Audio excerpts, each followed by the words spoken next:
Today on Soul Work for Moms. Beth Nowak is a believer, dreamer, wife and mother, former teacher, successful entrepreneur, TEDx presenter, inspirational speaker, and mental health activist. After enduring a series of traumatic events as a child, she attempted to fill her emotional voids in a variety of unhealthy ways, including drugs and alcohol, binging and purging, cutting, and other self-harming behaviors, ultimately leading to severe depression, anxiety, and suicidal thoughts as a teen and young adult. Hiding behind academic achievements, she earned her bachelor's degree in early childhood education and a master's degree in Montessori Education before teaching kindergarten for 12 years in one of the highest achieving school districts in the country. Desperately searching for ways to help young children find purpose and passion to increase their self-esteem, she resigned from teaching in 2012 to create Giving Families and its Good Meal Challenges. She now shares her story with people of all ages, inspiring them to overcome their past so they can live in the present and enjoy the future. Today, I'm going to talk with Beth about her childhood and how that's influenced her mothering, what she's learned about anger and forgiveness, and how she raises her children to be givers. This interview is perfectly timed up with going into the holiday season, a time when we can remember that giving is much more than receiving. Speaking of giving, Beth has generously offered to give a 1-year membership of Giving Families to one of our listeners. So listen in to find out how you can win and start a tradition of giving with your family. You're listening to the Soul Work for Moms podcast. I'm Michelle Duncan-Wilson. Mothering is all things joyous, painful, beautiful, amazing, terrifying, and the list goes on and on. One thing's for certain though, it's seldom what you thought it would be. Soul Work for Moms shares the stories of motherhood and the personal and spiritual growth that can come along with it. Welcome to the show. Hey Beth, how are you? Welcome to Soul Work for Moms. I'm great. Thanks so much for having me. Absolutely. So I first heard you at the My 31 Sisters conference. You were the keynote speaker, and you shared a really inspirational story, a story that was filled with a lot of sadness, heartache, but you decided to take that pain and use it as a force for good. So could you share with us what that pain was from in your childhood? Sure. I grew up in an environment where there were so many things happening around me, and I was so young and unable to process through it all. So just to kind of put things into perspective, I'll give you a rundown real quick of the first 5 years of my life, because they're the most traumatic, but the ones that impacted me the most, obviously, because they were the first years of my life. I had a sister with a chronic medical condition, and so when I was born, she was 4 years older than I was, and her medical issues took up a lot of time from my parents. But when I was 2, my birth father went to prison, and then when I was 3, my mom had divorced him at that point and married my stepfather. And 10 days later, my stepfather's brother committed suicide, and 3 months later my stepfather's mother passed away, and 3 months later my mom's mom passed away. And so all of that death and destruction had happened at a very early age for me, and it just left everyone around me in such a negative position in life, which ultimately infiltrated how I was feeling about myself and my family and just the world in general. And you said that you tried to fill yourself with a ton of destructive behaviors in your teen years. Yeah, I think because I grew up feeling like I was on this emotional island where I was invisible to the people around me who I needed their support the most, because I was struggling through those times as well. I was just constantly looking for something to fill myself with to feel better. And, you know, when you're not feeling well, things like drugs and alcohol and relationships, even if they're unhealthy, start to make you feel better about yourself, even if it's just fleeting. And so, yeah, I turned to all sorts of things. And when the anxiety and depression became too great, because I think it's core of me, I knew knew that what I was doing wasn't healthy and certainly wasn't helping me get onto a better path, then I just started even more, my thoughts became so much more destructive and doing things, self-harming things like cutting and burning and suicidal thoughts on a consistent basis. I mean, there were some seriously dark times throughout my young, later childhood life and early teens, later teens, and even young adult life. Going to school to become a teacher. So did you, not to gloss over those dark years, but did you kind of get through that and then go on to college, or were you still struggling with that while you were in school becoming a teacher? I was still struggling for sure. I actually had ended up in a pretty unhealthy relationship with someone who was struggling with alcohol himself. And so I was self-medicating to try to cope through that, but really felt like it was easier to fix him than it was to fix myself. And so with him as a distraction, as well as school being a distraction, that really is what got me through. But it was also the time in college where I started working at a preschool on campus and just fell in love with these little 5 and 6 year old kids. And what's really ironic about that, or I guess, I think God has a way of making everything happen for a reason, is that when I look back, I mean, I had pretty much emotionally died at the age of 5. So it really made a lot of sense that I was gravitating towards these young 5-year-old children, because through them, I was able to live vicariously and be able to be 5 again. So my time spent in a preschool is really what influenced me to not only want to become a teacher, but to also know specifically that I wanted to teach kindergarten. I'd actually been offered a job for 4th grade and 2nd grade and turned them both down. And everybody I knew who was a veteran teacher was saying things like, you don't turn down a job. You wait until somebody retires and then you move. And I was like, yeah, no, I'm extremely confident that I want kindergarten. And ultimately, that was why I ended up with a job in kindergarten, as the district I went to was so high achieving. They were very concerned with putting a new person in a kindergarten position, but because I was so confident that I wanted that grade level and had so much experience with working with 5-year-olds through preschools and summer camps and that was ultimately why they selected me for the position. So it's funny how those things work out, right? That's a cool perspective. That you said that you emotionally died when you were 5, and do you think that just was from all of the trauma that you just checked out and then? Yeah, because things continued to get worse in my family. My mom was a bank teller and had gone through a couple of armed robberies and was essentially suffering from post-traumatic stress disorder. And that was around the time I was 8.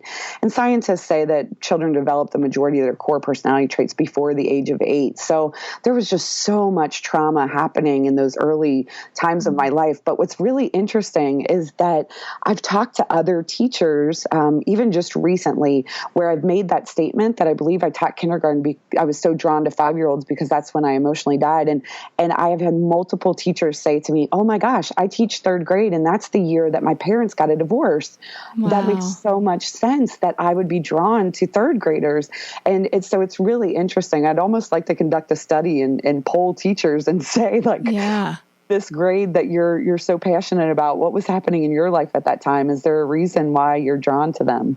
Which then makes me think of the question, what led you to even go into teaching? If you were still, sounds like actively in addiction or, while you were in college, what was that thing that made you think, yeah, I think I'll go into early childhood development?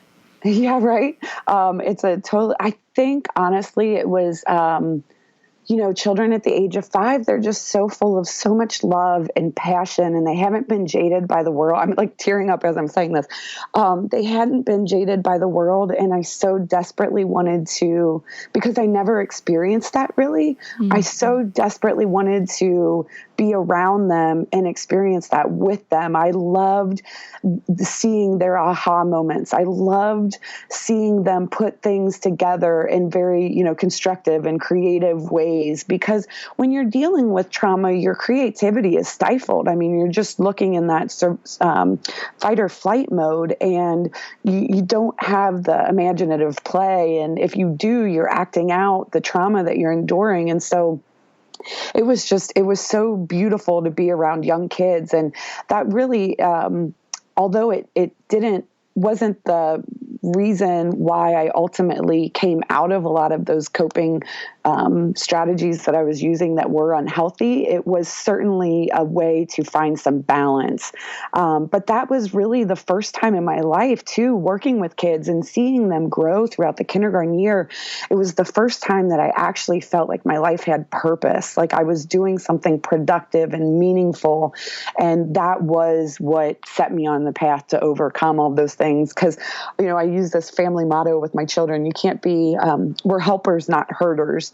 And so the more deep I got into feeling like I was helping people, I realized I couldn't also be hurting myself.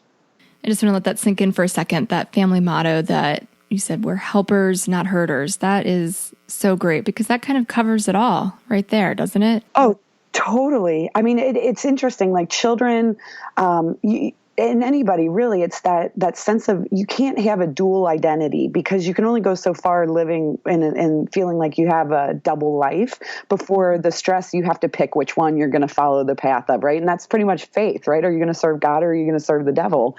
And it really was the helpers, not hurters has been instrumental in my family because it applied even when my son was a toddler and he would, hit my daughter. It's like, oh, no. Remember, we're helpers, not hurters. You can't hurt somebody physically. And now as they're aging, to be able to hear them talking to friends in the neighborhood to say, hey, look, our words hurt people too. You're a helper. We do all of these things to help other people. You can't also hurt them by your words or your actions. It just doesn't fit. You can't be both. And you mentioned your faith just a couple seconds ago, and you're a very faith-filled woman. And how does that fit in, and did it fit into just your story so far? Oh, well, I didn't grow up in a house of faith. And so that was too why it was so easy for me to turn to such negative things looking for comfort. And really, I think like a lot of people, I didn't become open to being a faith-filled person until I had children and realized that I didn't have a guidebook to follow to parent them. And it was really important to my husband that we did infuse faith into our family. And so I was open to it. However, funny story, when Andy and I first started dating, over time, his family was more of we attend service during holidays. And so very early on in our dating relationship, he took me to an Easter service at a Catholic church. And for somebody who didn't grow up in a house of faith, that was a very horrible experience. Yeah. It was crowded. I believe that I don't know a whole lot about Catholicism, the priest, the pastor, whatever it was, when they walked through and like sprinkled the holy water, some hit me in the face. And I almost thought I was going to sizzle. Like I was like, this is not where I'm supposed to be. And it was funny because my mom had grown up my mom passed away of cancer about 9 years ago. And I knew that she had grown up in a house of faith. She was actually attended one of the first graduating classes at Macaulay, actually the first graduating class at Macaulay High School. But she had always said she'd never send me to a Catholic school because I think when she went, it was when, nuns could smack you with rulers and stuff. But when she passed away, we started to find all of these like prayer cards and things that really symbolized that she still had a relationship with God. But because she had divorced my father when he went to prison, and this was in the late 70s, early 80s, and the Catholic Church had kind of ostracized her at that point. She was very vocal about her hatred towards the church, but very quiet about her relationship with God. And so when she was battling cancer, she would say like, well, I see God in the trees and in nature. And she was gardening a lot at that time. And so I when she passed away and we found these cards, I felt like what a hypocrite she must have been to be so quiet about it. Like, didn't she know how much I was suffering and how much a relationship with God may have helped me through those times? But I told my husband, I said, if having attending a Catholic service on a regular basis is important to you, I think our relationship, we should really reconsider whether or not we continue on. And then once we had children, I was more open to it because I was so terrified to become a parent that I felt like I just I wasn't equipped to parent them because of the way I had been parented. And we finally landed at Crossroads, which was a good fit because I kind of felt like I was instead of going to a religious service, I was just like going to a master's class in how to be a good person. And there was biblical influences in it, but I very quickly ended up being baptized and dedicating my life to Jesus and realizing that he was the only thing that was really saving me from myself, really. And then you mentioned that you were terrified to have children. So did you think all through these years, did you ever think about being a mom or wonder if you were going to have kids? Or when I was about 15, around the times I first started having sex, I was actually praying to get pregnant. Really? At 15. Yeah, I was so emotionally deprived and lacking love so much that I felt like having a baby was going to fill that for me. And then I had two friends that got pregnant before I did. And I saw how difficult it was for them and how it destroyed their relationship with their parents. And I was thinking to myself, like, oh my gosh, like I already don't have a relationship with my parents. Like there's no way that's what's going to solve my problem. But I remember I ran into a girlfriend from high school, and she remembered this quote, and I'd forgotten it until she reminded me. But school became a escape for me. And so I did very well in classes, and I took a lot of AP classes during high school. And in my honors calculus class, we had an opportunity to go around the room, and everybody was asked what it was they wanted to be, what they were going to pursue in college, and how they thought calculus was going to play a role in that. And my answer was, it's not going to play a role at all. I just want to be a stay-at-home mom. I just want to have babies, and which, I think that was what kind of helped me to think when it came time to get a job. And I also had multiple jobs in high school. If you remember that show In Living Color, where it was like, hey mom, how many jobs? Yeah. I had 3 jobs, my junior year in high school. And one of them was at a toy store. And so I think, and I had done some babysitting. So I think the combination of the babysitting, the toy store, wanting to get pregnant led me to, wow, I'll get a job at a preschool and work with kids. And then I just fell in love with their love. And yet you said that when the time came to have children, you were terrified. Oh, I was absolutely terrified. My husband's from Nebraska, and so he grew up doing a lot of like hunting and fishing. And I was confident that when I had a miscarriage first, and so that was devastating. But I was confident that when we got pregnant, that I was going to have a boy because my husband was going to be such a great father. It wouldn't matter if I was a terrible mother.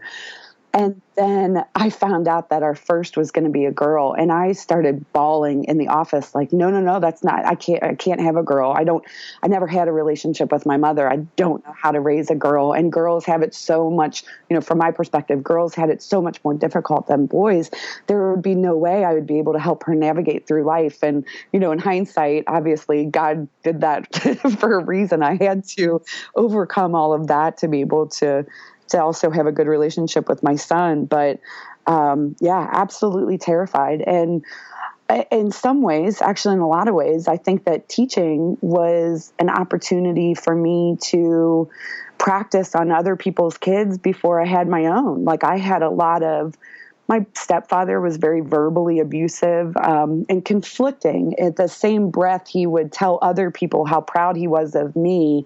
He would then tell me how I was never good enough. I could never get good enough grade. Even if I got all A's and 1 B, he would criticize that 1 B. And so I had a lot of, he was speaking negatively into my character constantly. And I hear him do that still to my children, and I flinch every time. But like, he'll say things like, you're going to spill your drink, like almost prophesying what's going to happen next, rather than saying, oh, be careful, we don't want your drink to spill. He was putting it, and he did that my whole life. And so through working with children, and this comes out in the TEDx presentation I gave about the social emotional benefits of teaching kids to give, but how we have to be mindful of our words instead of saying things like, I have to go to the grocery store today. Instead, realizing that that's a gift, that I have the money to go to the grocery to come home and feed my family, and saying, oh, I get to go to the grocery today. So that's something I've kind of been real mindful about is saying how to rephrase things in a positive way to show gratitude towards the opportunities that I have instead of obligations that I could otherwise think they are. And you do speak a lot, and you have a lot of different presentations and talks that you do, and they really all center around the theme of using yourself as an instrument of good, really, if you take a look at everything that you're doing. And where did that philosophy come from? Because I think it would be really easy for someone to look at your past and think, oh my gosh, she's had it so hard. She's just doing the best she can, waking up every day. But you're not doing that. You're doing more. You call yourself a habitual helper. Yeah. So how did you take that past and turn that into what it is that you're doing now? Oh, well, there's so much science behind it. Like, it's been medically proven that helping other people makes us feel better about ourselves because it makes us feel like our life has a purpose, right? I really started to realize that through teaching. But I also, because I worked in a really affluent area, worked with parents who were being intentional about teaching their children that as a kind of a preventative way to help build into them and speak into them positively their character. And what I noticed about those kids was those children, like whether one child's mom was the executive director at the Ronald McDonald House. And so she was very mindful about engaging her daughter and trying to have her help other people. And one parent used their daughter's birthday gifts as they donated them to the Ronald McDonald House. I think the two women were neighbors, but the daughter's birthday was around Christmas. And so she was inundated with presents for her birthday and Christmas. And then there was another family that did a book drive. And what I noticed about I'm an extremely observant person, but what I noticed about the children that grew up in those families was that if they were struggling with academics or if they were struggling with, peers, whether they were not getting along with their friends or whatever, they had this certain level of emotional resilience that I can only attribute to the fact that they had a very strong sense of who they were, that they were a good person, they had a purpose, and it was not all of the stress and pressure of testing and committed schedules. That stuff didn't infiltrate them. And bullies telling them that they were, something negative, that didn't bother them because they knew who they were. And I think it was a combination of recognizing that joy that I got. It's called the helper's high that I got from helping other people. And then realizing the resilience that they embodied just made me put the two and two together. But I'm constantly seeking ways to help other people. And, that manifests itself in, like, when my friends get a flat tire, they call me because I love to change people's flat tires.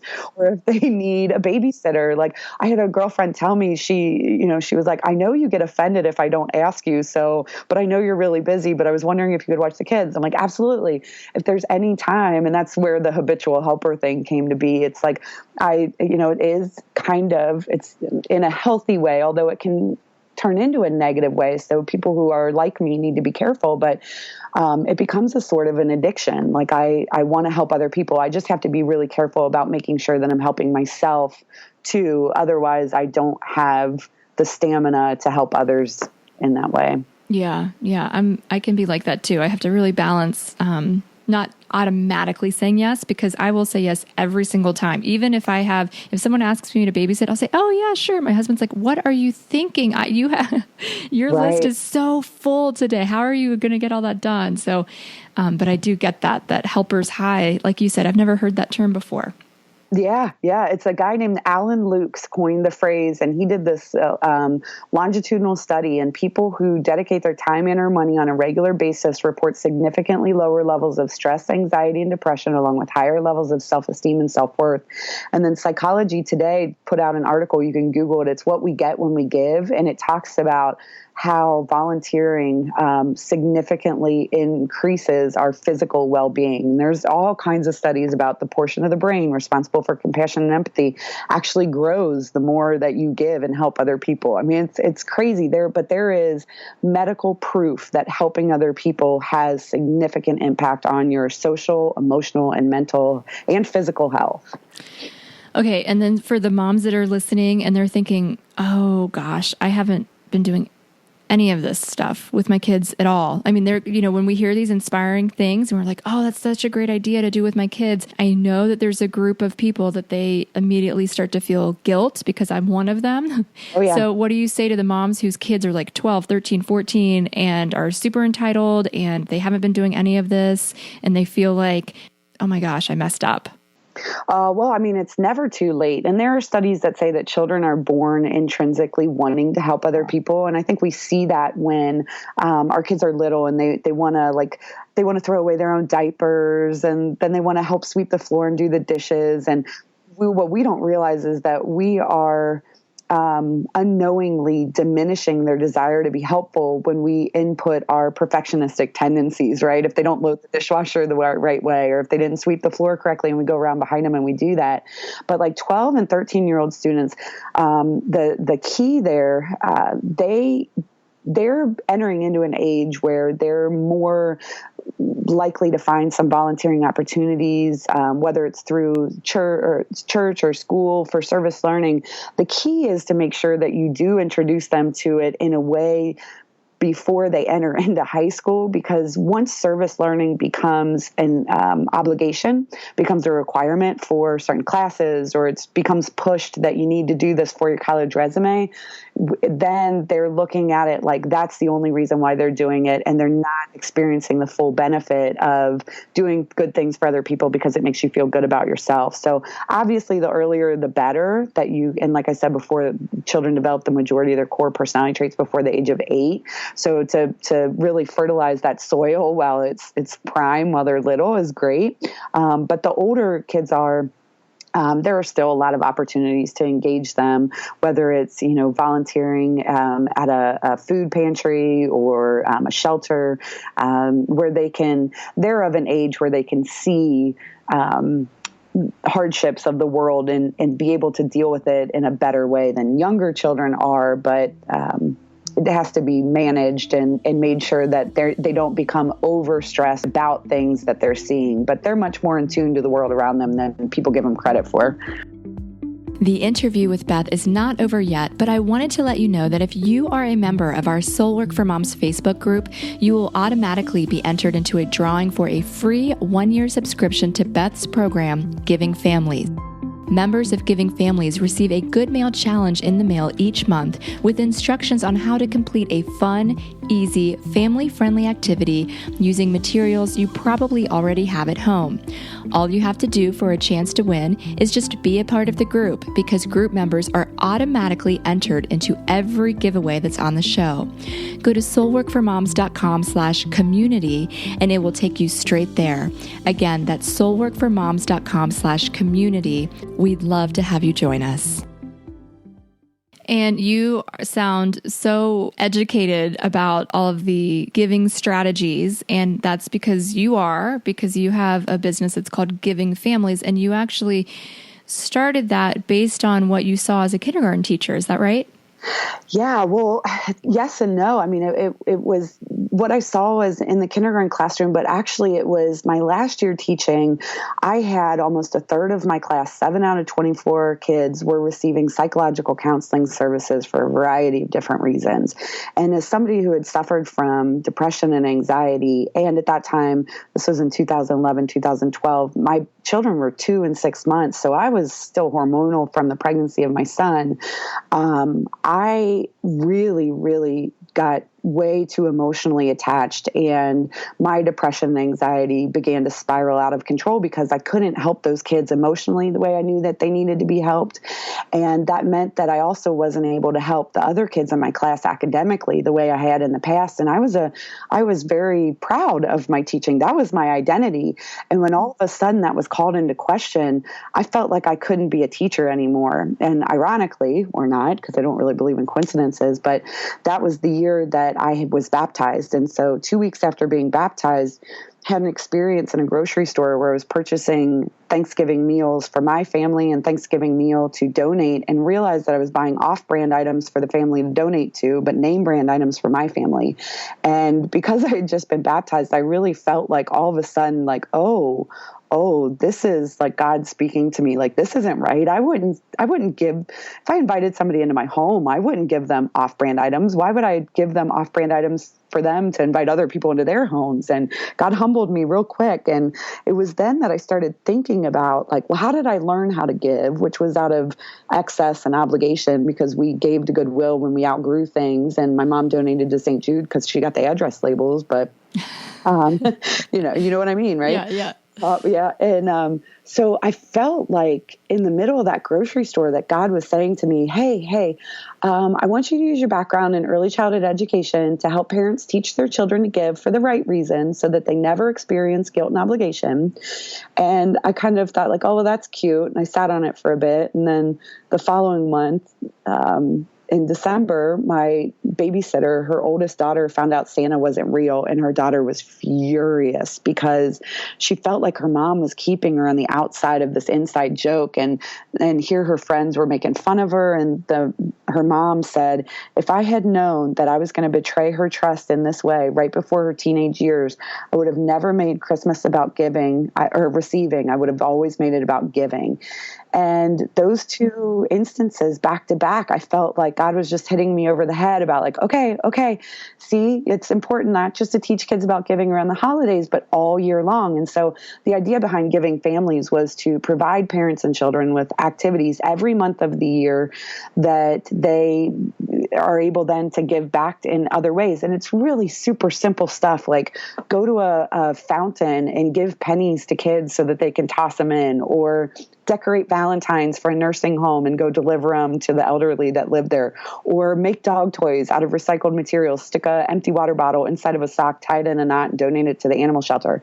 But the whole concept is not so much about helping the animal shelter or helping the elderly or anything. It's about building into kids and helping them realize that they have this purpose and something powerful to offer the world. And when I go back and think about the classroom, what I was seeing was those kids who were receiving those psychological counseling services, they were basically having a midlife crisis at the age of 5.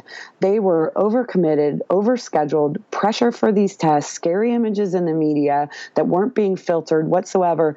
And I think they were probably asking themselves at the age of 5, like, what is the purpose in life? Because this so far sucks. And so I really felt like God was saying to me, you need to create this educational tool that parents can use with their kids. And then so that we had raised up this generation of children who believe in themselves and the power that they have to make a difference in really super simple ways. So that becomes second nature to them. I mean, if it's innate in them when they're born, this just develops it. But, as a teacher, I enjoyed speaking in front of my students, and I actually enjoyed speaking in front of their parents for like open houses because I felt like I was an authority in the room. But when we did new student orientations, I was that person with the sweaty palms. I could never wear high heels because I was afraid I was going to trip and fall. And I'm a nervous peer, so I thought I would get up in front and wet myself. And I hated speaking. But by 2014, when I had the opportunity to do TEDx, I was like, I felt like at that time I had acquired so much of the brain science and the research behind it, and really melding that with my education and early childhood education, and really felt like this was, the mantra behind TED is ideas worth spreading. And I was like, if this is something God wants me to tell people, I'll get an opportunity to present on a TEDx stage. When I got the invitation to do it, I actually said to the presenters, you must not have got too many people apply for it because I have no idea why you would have picked me. But I was terrified, and I prepared for 4 months for that presentation. I memorized every single word of that 18-minute presentation, and I really felt like I was just trying to provide the research on why what I was doing with Giving Families was clinically proven to make a difference in the lives of children. And I never intended whatsoever to continue on as a speaker. In fact, there was somebody at the intermission that said to me, have you written a book? You should think about writing a book, because then you would get more speaking engagements. And I looked at him and I said, A, I don't want to write a book. And B, I have no desire to ever speak again. Like, this is done. I'm happy. I'm over it. And then that evolved into one speaking thing. A girlfriend asked me to go into high school and talk about how my personal background led me to my professional career of creating giving families. And it was to go into an all-male high school. And I believe my response to her was, are you kidding me? I've been in therapy my entire life. Forget my life.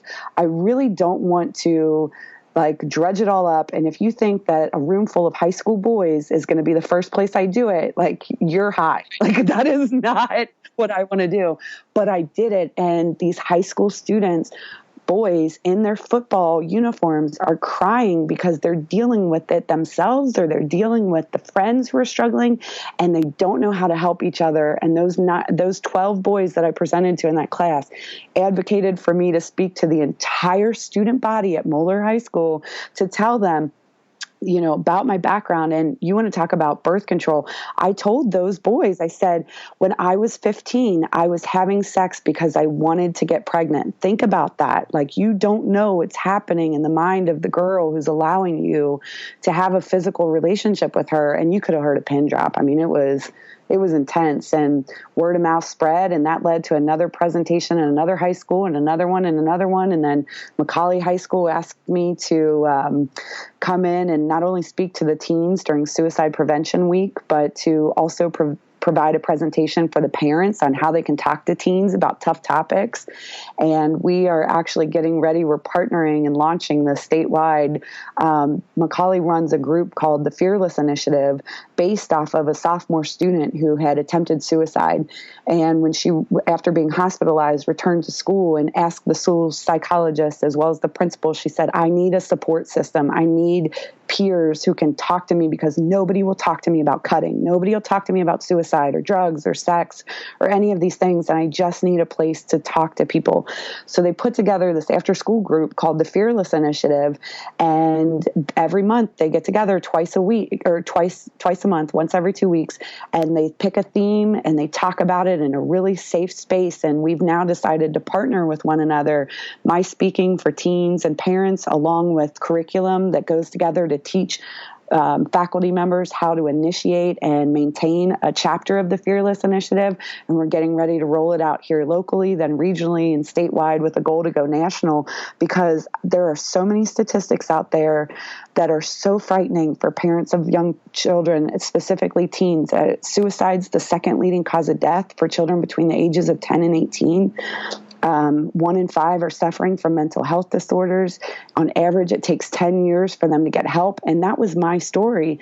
And to be able to, sorry, I'm getting a little choked up, but to be able to use my own experiences, not only to create a platform that helps parents of young children in a preventative way, but that then to go into high schools and hopefully help teens before they enter into college years and experience all this freedom, but to just give them some support and a foundation that they can lean on, and to have these peers that they can talk to about these things. Because at the end of the day, that's what the enemy wants us to do. He wants to isolate us, and he wants to keep us quiet. And so anytime we can break that down and give people and a platform, whether it's teens talking to each other or 5 and 6 year olds talking to the elderly in a nursing home. We've gone so far in society to talk about stranger danger. And the reality is we're raising a generation of kids who don't know how to interact with people face to face. But it gives me such pride that God would allow me to use my story to help other people. So. It is so beautiful. And I'm in a spiritual book club right now where we only read spiritual books, and we don't drink, and no one drinks until after book club is over, so that we're all everyone's sober talking about the book, because sometimes book clubs can be more drinking wine than reading the book. But we're reading right now Tears to Triumph by Marianne Williamson. And that is your story, that taking the tears that you experienced through childhood and teen and early adulthood and turning that into your triumph, turning that into something that you are contributing positively to the world. And you are a very strong Christian. And for the Christians listening, I'm sure that they can very much relate to what you're saying. But I really want to emphasize too, there are a lot of listeners who don't have faith as part of their life. And for you, it's translated through faith. And for someone that does not identify with that, how did you phrase it? That the enemy is trying to keep you from experiencing that. Some people may say that the ego is what is trying to keep you from experiencing that. I mean, this can be translated into so many different things. But I mean, Beth, this is the essence of why I have these conversations with mothers, because we have pain and our pain is not in vain, that our pain is something that we can use to give to others, which circles right back to what it is that you're actually doing. That when we can take something like that and turn it into helping other people, what a gift, what a gift. And I never want to take away from the truth in the pain that someone was really hurting. I would never say to someone, oh, well, you're just getting that pain so that you can learn something. There is true pain there. Don't want to take away that. But let's also see that we can take that and we can either dwell on that and live in that, or we can transform that, literally transform that. And that is you. That is what you have done. And it's so beautiful. Oh, thanks. It's funny. The end of my teen presentation, teens want the happy ending, right? And instead, the way I end it is, I say, I know you want me to button this up and put a pretty bow on it and say that life's perfect and I've overcome all my struggles, but I haven't. I still have struggles, and we always will. There will never be no struggle. And if there was, I'd be bored, quite honestly, at this point. But I have come to the conclusion, here's the good point. I'm not angry anymore. I'm not angry anymore. People can cut me off in traffic and I don't get mad. I lived my entire life so angry and so feeling so victimized, and I was holding so much resentment towards my parents. And then that was really, if you follow Max Lucado, it talks about the upper story and the lower story.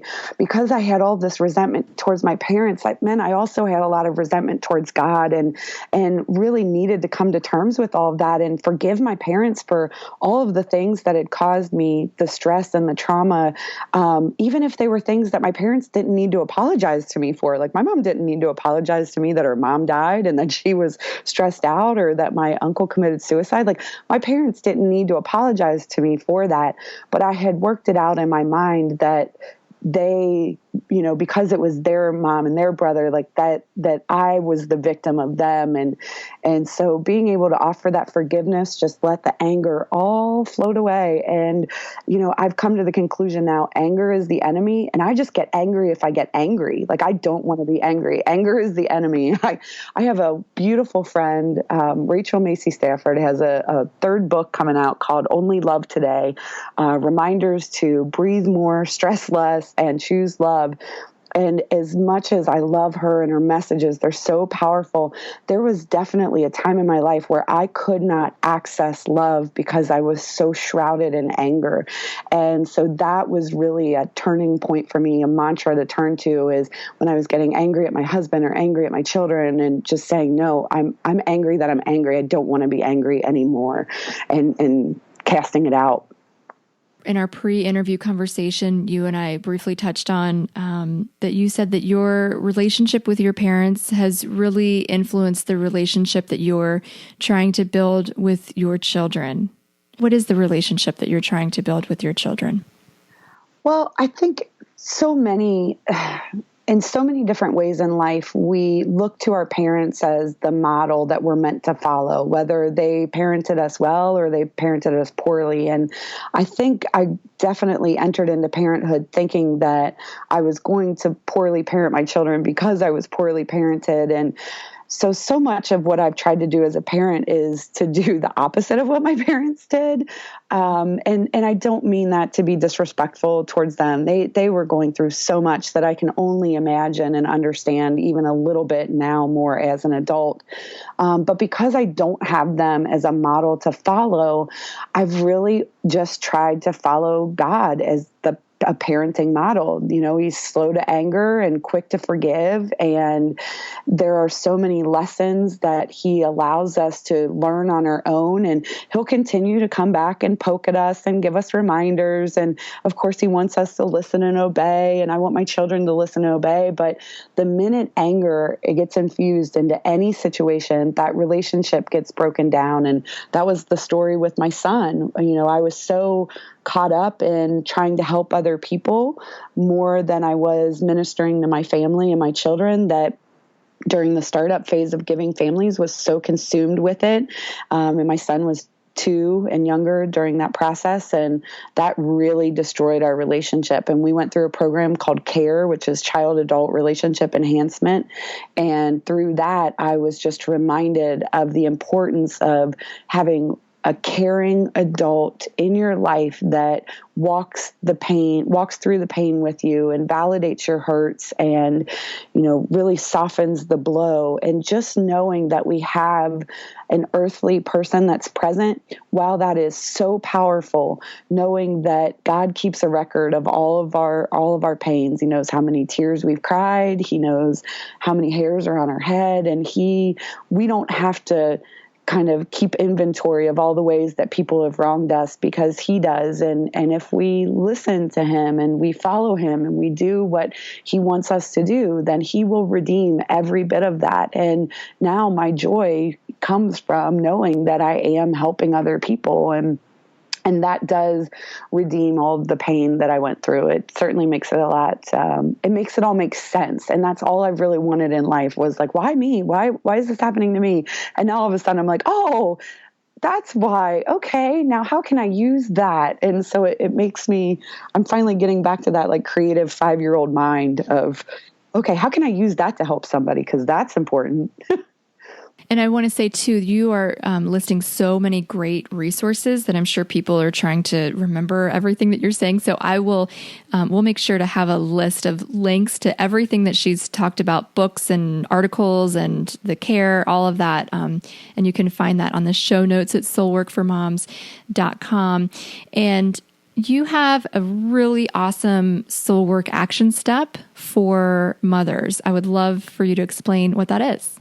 Yeah. So when I was asked to go in and speak to teens, literally I'd gone through a procedure called ERMD, which is eye rapid movement desensitization, to forget things in life. So to prepare for them, I really just had so many thoughts swirling in my mind and had never actually put my life into chronological order to understand how certain incidences influenced my behaviors and my coping mechanisms. So what I created was, I just called it a life map, and it basically looks like a ruler numbered 0 through 20, and worked really hard to identify one event that occurred for every year of my life. And because our brains are kind of hardwired to remember negative experiences because they're what help us survive, ironically,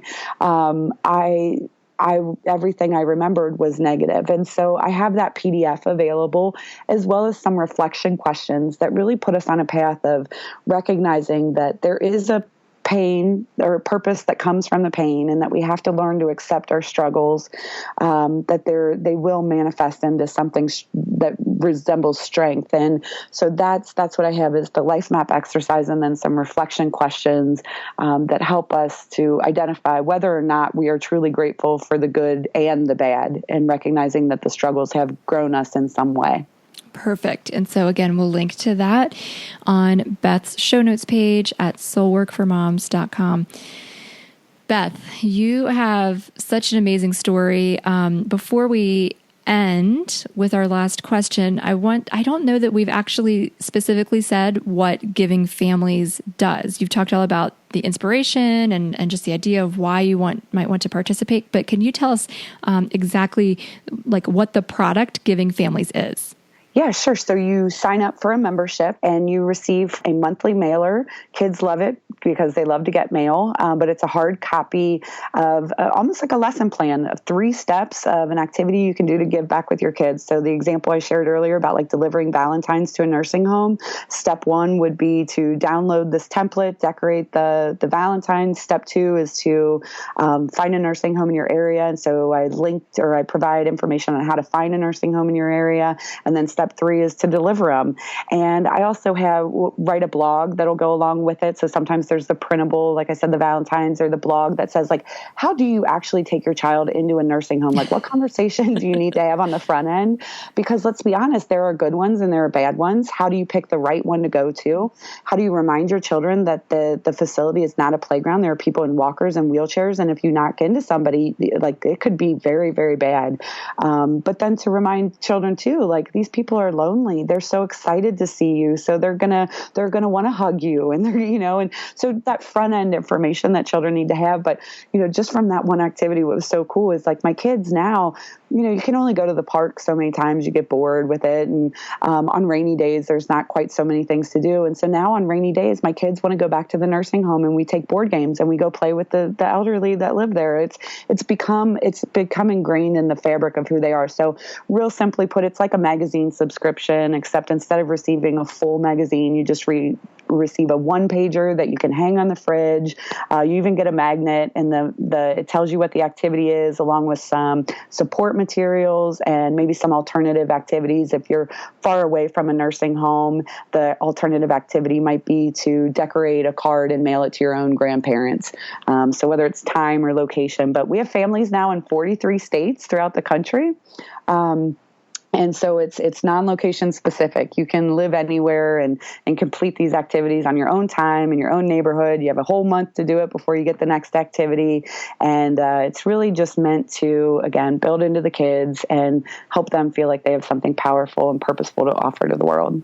I just love that idea, because as moms, what do we want more than anything? We just want to know that we're doing good by our children, that we're doing a good job mothering, that we're instilling good, positive traits into our children. And what a quick, easy thing that you can do to just have that family, like you said, ingrain that into the family fabric. I love it. Beth, what is one thing that you want all mothers to know?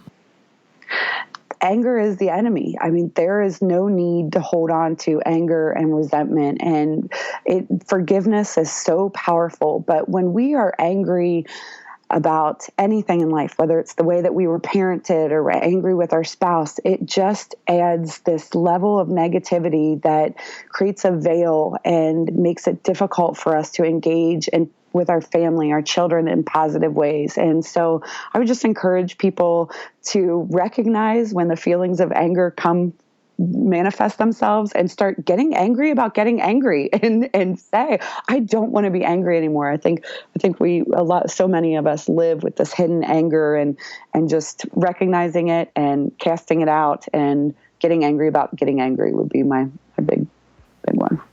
Awesome. Thanks so much for sharing your story, and thanks so much for just doing what you do in the world. And it was really awesome talking to you today. Oh, thanks so much. It was so great to talk to you. Like I said, I could talk to you forever. That was Beth Nowak. And again, so many thanks to Beth for sharing her story with us today. You can find all of Beth's website and social media links, the link to her free life map download, links to everyone she mentioned in the show today, and the free Soul Work journaling sheet, all in today's episode notes at soulworkformoms.com. And I would love to hear what you took away from today's episode. You can always find me in the Soul Work for Moms Facebook group. As I mentioned earlier, one lucky member of the group will be receiving a 1-year membership to Beth's program, Giving Families. If you're not already a member of the group, you can search for it on Facebook under Soul Work for Moms, or you can just go to soulworkformoms.com/community to get directed straight there. And as always, thank you for being a faithful listener to the show, and thank you for being willing to engage in your own personal and spiritual growth, your soul work, because mothering really is a spiritual practice. And when you heal your wounds and find connection to the wholeness that's already within you, you heal the world, and that is evolution through mothering. I'm Michelle Duncan-Wilson. I'll see you next time.